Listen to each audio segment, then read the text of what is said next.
네, 오늘은 신명기 강의 두 번째 시간으로 하나님의 경계 안에서 살아가는 믿음이라는 제목으로 오늘 말씀을 나누고자 합니다. 신명기 2장은 단순한 어떤 광야의 어떤 이동의 기록이 아니에요. 지금 이스라엘이 이제 세일산을 오래 두루 다녔는지, 또 어떤 민족은 공격하지 않았는지, 또 왜 이제는 또 시온과 옥과 또 싸우게 되었는지를 통해서 하나님께서 어떻게 역사하시는지를 보여주는 것입니다. 가데스 바네아에서 출애굽 1세대가 불순종했죠. 가나안 정벌을 앞에 두고 우리가 미리 가보아야겠다 했는데 비교하여서 보니까 우리가 거기는 들어갈 수 없는 땅이다. 하나님 들어가라고 하셨는데 들어갈 수 없다라고 말하면서 불순종했던 그 1세대. 그 1세대가 진영 가운데서 다 진멸하고 나서 이제 2세대가 이제 출발할 텐데 그 2세대를 향해서 지금 얘기하고 있는 겁니다. 그러나 그들이 38년 동안 세일산 주변을 우회하고 광야를 방황했어요. 그러니까 가데스 바네아에서부터 불순종의 시작으로부터 남쪽 광야를 쭉 둘러서 세일과 에돔 산지를 주변을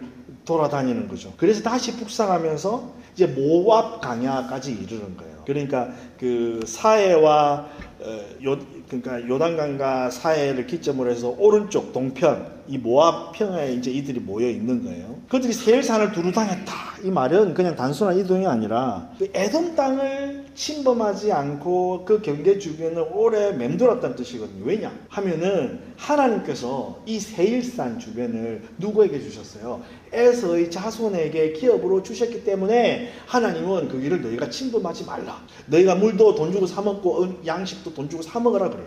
그 땅을 침범하지 말라 그래요. 왜? 하나님은 그 땅을 에서의 자손에게 주었다. 그리고 똑같이 모압과 암몬 지역도 마찬가지로 침범하지 말라 그래요. 왜? 롯에게 그 땅을 주었다. 그러니까 반복해서 신명기 2장은 이렇게 말하는 거예요. 이스라엘이라고 모든 것을 정복할 수 있었던 게 아니라는 거죠. 하나님께서 허락하신 것만 가능했습니다. 그리고 그 과정을 지나면서 이 불순종의 세대는 광야에서 끝나고 새로운 세대가 이제 약속의 땅으로 이제 준비해서 들어가는 거예요. 하나님께서는 우리 믿음의 사람들의 그 삶의 경계를 정하세요. 그 신명기 2장에서 나타난 그 경계를 정하신 사실을 통해서 오늘 우리가 우리의 믿음, 우리의 삶의 경계가 무엇인지 깨닫는 그런 지혜의 말씀을 오늘 나누고자 합니다. 하나님은 말씀으로 우리의 경계를 정하세요. 신명기 2장은 하나님의 친히 민족들의 경계를 정하신다는 사실을 보여줍니다. 에돔에 대해서 말씀하세요. 신명기 2장 5절에 그들과 다투지 말라. 이는 그들의 땅을 네게 한 발짝도 주지 않았다. 이는 내가 세일산을 에서에게 기업으로 주었기 때문이다. 모압에 대해서도 말씀하세요. 신명기 2장 9절에 모압을 괴롭히지 말라. 암몬에 대해서도 말씀하세요. 2장 19절에 암몬 자손이 가까이 이르거든 그들을 괴롭게 하지도 말고 시비하지도 마라. 왜요? 하나님이 그 땅을 이스라엘이 아니라 롯의 자손들에게 에서의 자손들에게 주었기 때문이라고 말합니다. 우리는 생각할 수 있죠. 아니 이스라엘이 선택받은 백성 아니에요? 하나님은 이스라엘 백성만 사랑하시는 거 아닙니까? 그러나 선택받았다는 이유로 모든 것이 다 허락되는 것이 아니었습니다. 하나님께서 허락하신 것만 가능했어요. 하나님이 우리를 구원하셨어요. 우리는 모든 것이 다 가능해요. 그러나 모든 것이 허락되어진 것은 아닙니다. 왜 그렇습니까? 하나님이 특별히 구별된 백성에게 그 삶의 경계를 두셨기 때문이에요.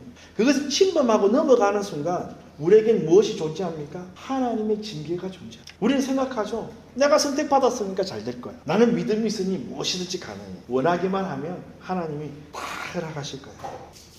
그러나 우리의 판단이 언제나 옳습니까? 잠언 14장 12절 어떤 길은 사람이 보기에 바르지만 필경은 사망의 길이다. 우리의 판단이 언제나 옳지 않다고 얘기하는 거예요. 그래서 하나님이 말씀을 주셨어요. 여호와를 경외하는 것이 지혜의 근본이다. 그러니까 하나님의 그 말씀의 기준이 없는 사람들은 경계가 없는 사람이고 경계가 없는 사람은 분별이 없는 사람이에요. 분별이 없는 사람은 하나님이 가지 말라고 하는 길을 갈 수밖에 없다는 거예요. 그러면 어떻게 되는 거예요? 그것이 화요 사망이 되는 것입니다. 말씀만이 우리를 구별하게 해요. 말씀만이 우리의 선택을 바르게 만듭니다.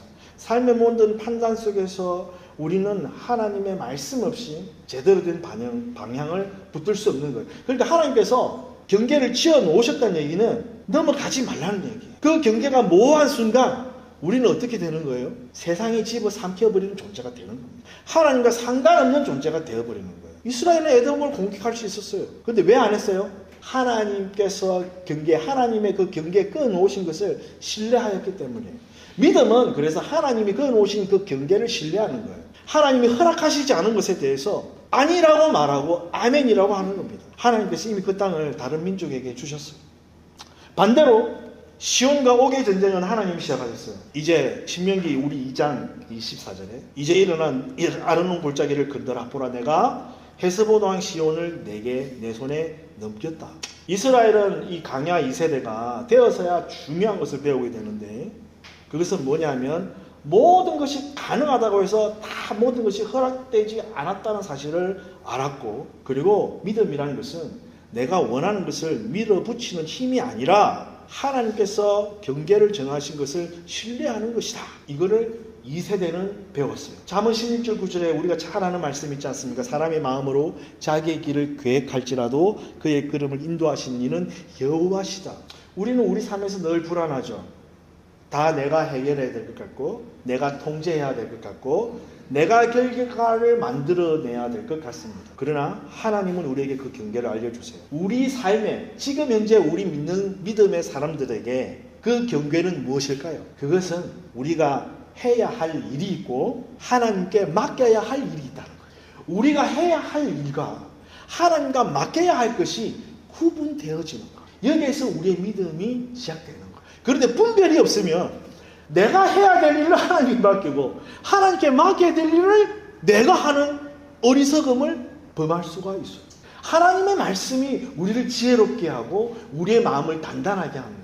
우리의 마음이 단단하지 못하고 지혜롭지 못하면 우리는 이것을 거꾸로 하거나 혼동스럽게 하거나 바꿔서 해서 하나님의 경계, 하나님이 거신 하나님의 뜻을 분별 없이 행하여서 화를 당하는 그런 사람들이 될 수가 있어요. 그 경계를 분별하는 것이 지혜거든요. 우리가 할 수 있는 영역까지 붙들고 불안해하는 것은 믿음이 아니에요. 그래서 너의 짐을 여호와께 맡기라. 그가 너를 붙드신다. 믿음은 그래서 하나님의 주권을 믿는 것이죠. 그러면 우리가 해야 될 일들은 무엇이고 하나님께 맡겨야 될 일들은 무엇일까요? 하나님의 말씀 앞에 우리가 든든히 서다 보면 주님께서 우리에게 지혜를 주십니다. 그리고 우리에게 단단한 마음을 주세요. 그러면 어떤 일이 일어나냐면 하나님께 맡겨드리는 결단의 단단한 믿음이 발현이 돼요. 내가 할 수 없는 것에 대해서 염려하지 않게 됩니다. 예를 들어서 어떤 부모가 속썩이는 자녀가 있다고 생각해봐요. 아버지로서 부모로서 응당 하나님의 법도에서 가르쳐야 될 것은 분명하게 가르쳐야 되겠죠. 그것을 방기하면 안 되겠죠. 무엇이 옳고 그른지를 얘기해 줄 수 있어야 되겠죠. 단단히 혼을 내서라도 알려줘야 되겠죠. 왜냐하면 그것이 자식을 살리는 길이니까요. 다윗이 말년에 솔로몬을 왕으로 세우려고 했을 때 그의 넷째 아들 아도니아가 반란을 일으킵니다. 그 아도니아가 왜 반란을 일으키면서 온 이스라엘을 추동해서 자기가 임금되었을 때에 성경에 한 구절이 나와요. 아도니아에 대해서 다윗이 한 번도 혼을 내지 않았대요. 그러나 결국은 그 다윗이 가르치고 훈계하지 않은 그 까닭 때문에 아도니아는 그 반역으로 말미암아 결국은 죽습니다. 그러니까 아비로서 자녀에게 하나님의 말씀을 가르치고 분명하게 무엇이 옳고 그른지를 가르치는 것은 그 자녀를 살리는 길일 거예요. 그러니까 그것은 내가 해야 되는 일이죠. 그러나 내가 가르쳤다고 해서 그 자녀가 하나님 말씀에 반응할 수도 있고 아니면 오히려 더 불순종해서 망하는 길로도 갈 수 있어요. 근데 그거 지 자식 지 맘대로 안 되는 우리가 인벌처럼 다 얘기하고 있잖아요. 그거 우리가 할 수 있는 일입니까? 우리가 못해요. 그러면 어때요? 하나님께 맡겨야죠. 그때는 말로 해서도 안 되고 때려서도 안 되는데 그걸 내가 어떻게 해요? 하나님께 맡기는 거예요. 하나님께 맡기면 하나님이 하시게 만드셔야 돼요. 그게 믿음입니다. 그런데 우리는 우리가 해야 될 일과 우리가 맡겨야 될 일을 구분하지 못하고 맡겨야 될 일인데 내가 해야 될 것처럼 하면서 불안하고 조절하고 염려하고 모든 그 짐을 다 내가 지고 있는 거예요. 우리 하나님이 안타까워하시는 거죠. 제가 왜 이 말씀을 드리냐면 제가 그렇죠. 그러면서 제가 한 몇 주인 제가 좀 경험하고 느껴지는 게 있습니다. 그 감정이 바로 마지막에 나눌 대상인데, 그러면 하나님의 말씀이 우리를 다스려야 되잖아요. 그 하나님의 말씀이 우리의 일상을 다스려야 한단 말이에요. 어떻게 그러면 하나님의 주권을 우리가 인정하고 믿음을 드리고 살 수가 있죠? 말씀을 삶으로 끌어와야 돼요. 여호수아 1장 8절에 이 율법책을 내 입에서 떠나지 말게 하며 그것을 주야로 묵상하라. 시편 119편 105절 또 뭐라고 그래? 주의 말씀은 내 발의 등이요 내 길의 빛이다. 시편 1편 2절에 뭐라고 그래? 주 여호와의 율법은 뭐예요? 주야로 뭐라고 해요? 묵상하라. 묵상한다. 이거 히브리 말로 하가라고 하는데, 성경이 하가라는 말의 뜻은 작은 소리로 읊조리며 내 귀에 들리도록 하는 말이에요. 계속 주의 말씀은 내 발의 등이요 내 길의 빛입니다. 이걸 계속 반복하여서 작은 소리. 그리고 사자가 이렇게 잡은 고기를 딱 잡고 움켜쥐고 막 주변에서 하이에나들이나 다른 짐승들이 와서 그 먹이를 빼앗으러 갈 때 사자가 막 으르렁거리면서 자기 먹이를 지킬 때 내는 그 으르렁거리는 소리가 또한 이 하가라는 말이에요. 그러니까 이 묵상이라는 말은 이 두 가지 의미가 같이 붙어 있는 거예요. 작은 소리로 좀 계속 되뇌이면서, 근데 그 말씀을 어떻게 집하는 거예요? 빼앗기지 않겠다는 거예요. 빼앗기지 않겠다. 이거 내 거야, 이거. 이 말씀이 내 거야 하면서 그 말씀을 전투적으로 붙잡고 있는 거예요. 빼앗기지 않겠다는 일념으로 사자가 으르렁거린 것처럼 내가 작은 소리 읊조리는 거예요. 그거 주문 아니에요? 누가 이렇게 말할 수도 있죠. 제가 옛날에 천도교 동학에 제가 동학도였지 않습니까? 제가 어렸을 때. 동학도는 웃기죠. 천도교인이었습니다. 제가 천도교에서 잘 때 애우는 주문, 밥 먹을 때, 아침 먹을 때 주문, 점심 먹을 때 주문, 저녁 먹을 때 주문, 자기 전에 주문, 일어나서 주문, 막 이렇게 주문이 있어요. 그 사연이처럼 그 책자가 있거든요. 그걸 달달달달달 외웠어요. 그래서 이 가마솥, 옛날에는 가마솥에다가 반불을 넣어가지고 그 가마솥에 물을 데워서 거기서 그 조그마한 나무 판대기를 그 가마솥 안에 넣고 거기 앉아가지고 반신욕을 했단 말이에요. 목욕을 했단 말이에요. 그러면서 그때 우리 그게 진가 집안 쪽에서 저보고 네가 병 낫기를 원하느냐, 가마솥 안에서 반신욕을 하면서 이 주문을 외워라. 그러면서 제가 양반다리 가부좌를 들고 그 안에 가운데 앉아가지고 밑에 반불 넣고 막 보글보글 거기서 제가 그 주문을 계속 외웠다는 거 아닙니까? 근데 뭔가 막 땀이 나고 뭔가 개운해지니까 뭔가 낫는 기분은 들었어요. 아, 그렇다니까요. 의미 없는 말들 같지만 그런 주문들도 의미 없는 말 같은데도 자꾸 되뇌이잖아요. 그러면 그것도 뭔가 능력이 나타나요. 하물며 살아계신 하나님의 말씀, 하나님의 말씀은 살아있고 활력있다 하고 하시는 그 하나님의 말씀을 우리가 되뇌이고 반복한다는 것은 어떠한 힘으로 우리에게 역사하겠습니까? 이때 당시 묵상이라고 하는 말은 이런 단어를 쓸 수밖에 없어요. 왜냐하면 옛날에는 성경책이 뭐예요? 지금처럼 우리가 누구나 들고 다니는 책이 아니에요. 두루마리였어요. 그래서 앞에서 바리새인 율법사가 서기관이 쭉 읽어주면 밑에서 듣고 있는 거예요. 그러면서 그 읽어준 얘기를 까먹지 않으려고 그것을 계속 되뇌이는 거예요. 까먹지 않으려고 계속 되뇌이니까 어떻게 해요? 자연스럽게 암속이 되는 거예요. 주의 말씀을 내게 계속 들리게 하는 거죠. 우리 현실은 너무 바쁘고 분주하죠. 제일 중요한 것은 말씀을 붙드는 삶이에요. 그러기 위해서는 어떻게 해야 돼요? 하나님의 그 주시는 말씀을 하루 종일 한번 되낼 수 있는 거죠. 왜 그러냐면 우리의 생각을 다스리고 마음을 붙드시고 우리의 불안을 잡고 우리의 길을 비추는 경험을 그걸 통해서 하기 때문에 그렇습니다. 하나님은 당신의 언약대로 움직이세요. 하나님은 당신의 말씀대로 움직이시는 분. 그것을 경험한 것이 이스라엘 2세대예요. 시온과 옥, 저번 주에 신명기 1장을 같이 나눌 때 그 시온과 바산의 옥의 그 성읍이 여리고 성만큼 단단한 성이었어요. 그런 성읍들 60개를 이스라엘이 점령했단 말이에요. 여리고 성은 가나안 정벌하기 전에 아주 상징적인 공간이었어요. 우리는 여리고 성이 그냥 난공불락의 단단한 성, 단 하나의 성이라고 생각하지만 여리고 성보다 더 단단한 여리고 성 같은 그런 성들이 이미 60개 정도를 이미 이스라엘 백성들은 하나님이 그들에게 이미 주신 것을 경험했단 말이에요. 이 2세대는. 그러면서 알고는 뭐예요? 하나님은 당신의 말씀대로 이것을 이루어 가시는구나. 거기에서 자기들은 배우는 거죠. 하나님의 말씀은 그래서 우리의 환경에 따라서 움직이지 않습니다. 사람의 감정에 따라서 바뀌지 않아요. 하나님은 자신의 말씀대로 행하시는 분이에요. 그래서 그 말씀이 결국 어떻게 됐어요? 육신되어서 우리 가운데 오셨단 말이에요. 그리스도께서 오셨고 이제 그 성령 안에서 우리 안에 거하십니다. 그렇기 때문에 이 말씀은 단순한 정보가 아니에요. 우리의 삶을 다스리는 기준이란 말이에요. 그래서 필요한 것은 거창한 결심이 아니에요.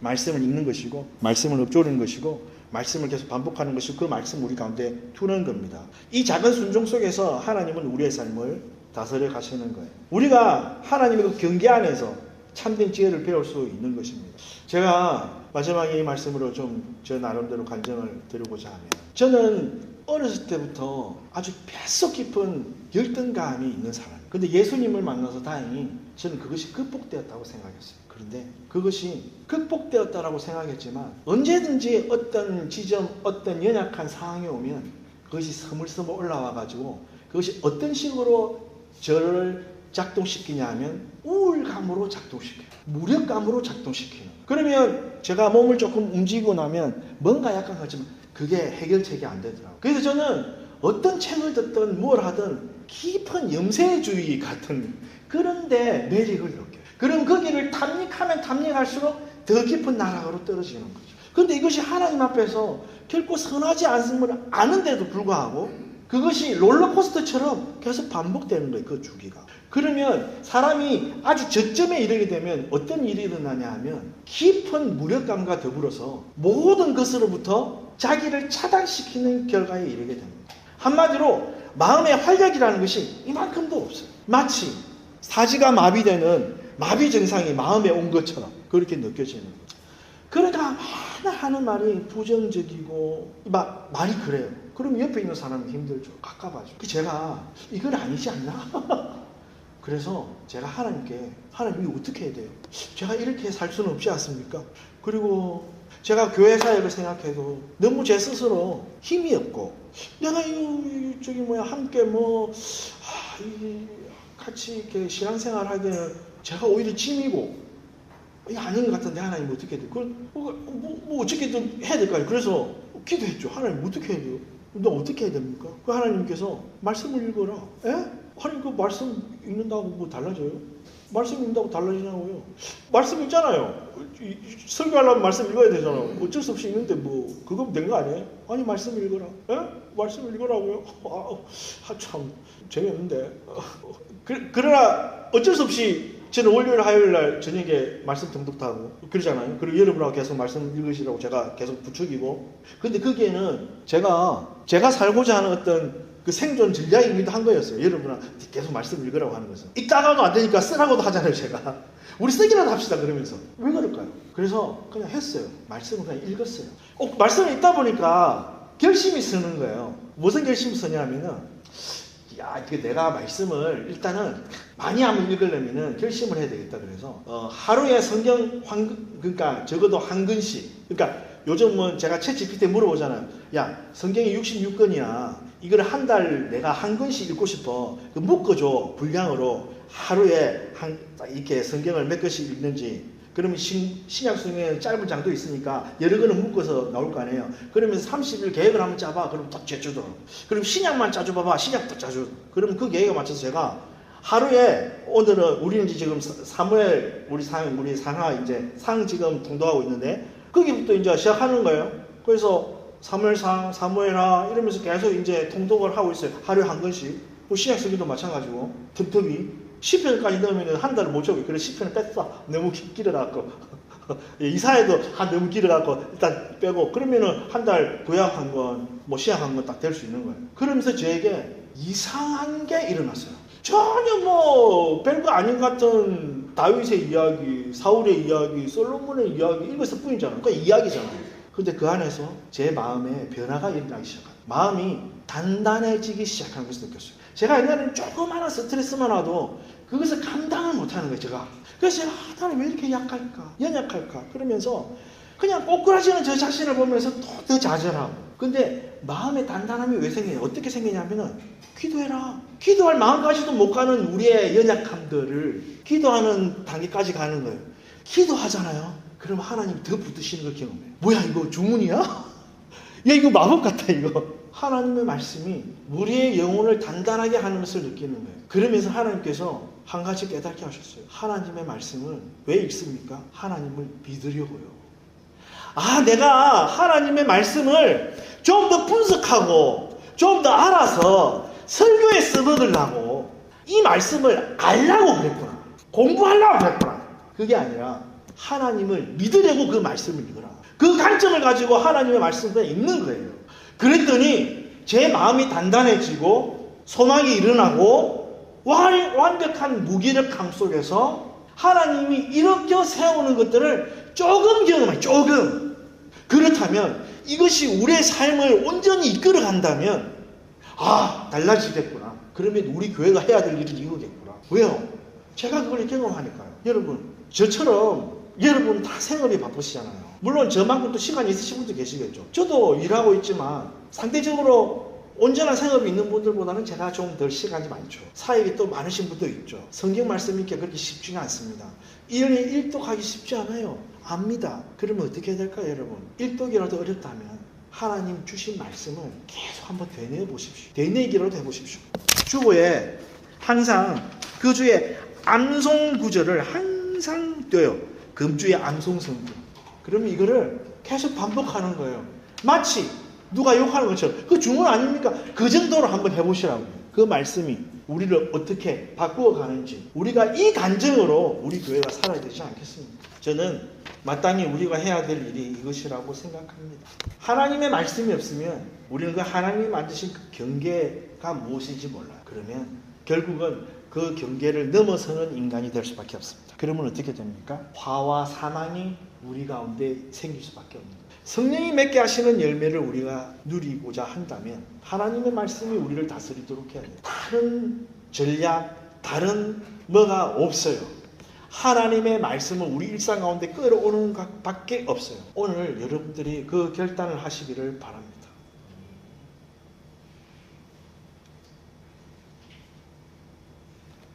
부담스러우실 수 있어요. 그러나 이거는 부담이 아니라 우리가 살기 위해서 그렇게 해요. 살기 위해서 그렇게 해야 된단 말이에요. 여러분 사셔야 됩니다. 근데 우리가 살아날 길은 하나님의 말씀밖에 없어요. 우리의 삶은 힘들죠. 고단하죠. 어렵죠. 그 삶을 일으키고 붙드는 것은 하나님의 말씀밖에 없어요. 하나님의 말씀 붙잡고 기도하는 수밖에 없어요. 그것밖에 없어요.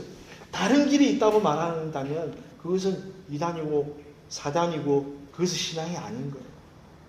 우리가 이 중심을 붙잡고 가야 될 줄 믿습니다. 함께 기도하고 마쳤으면 좋겠습니다.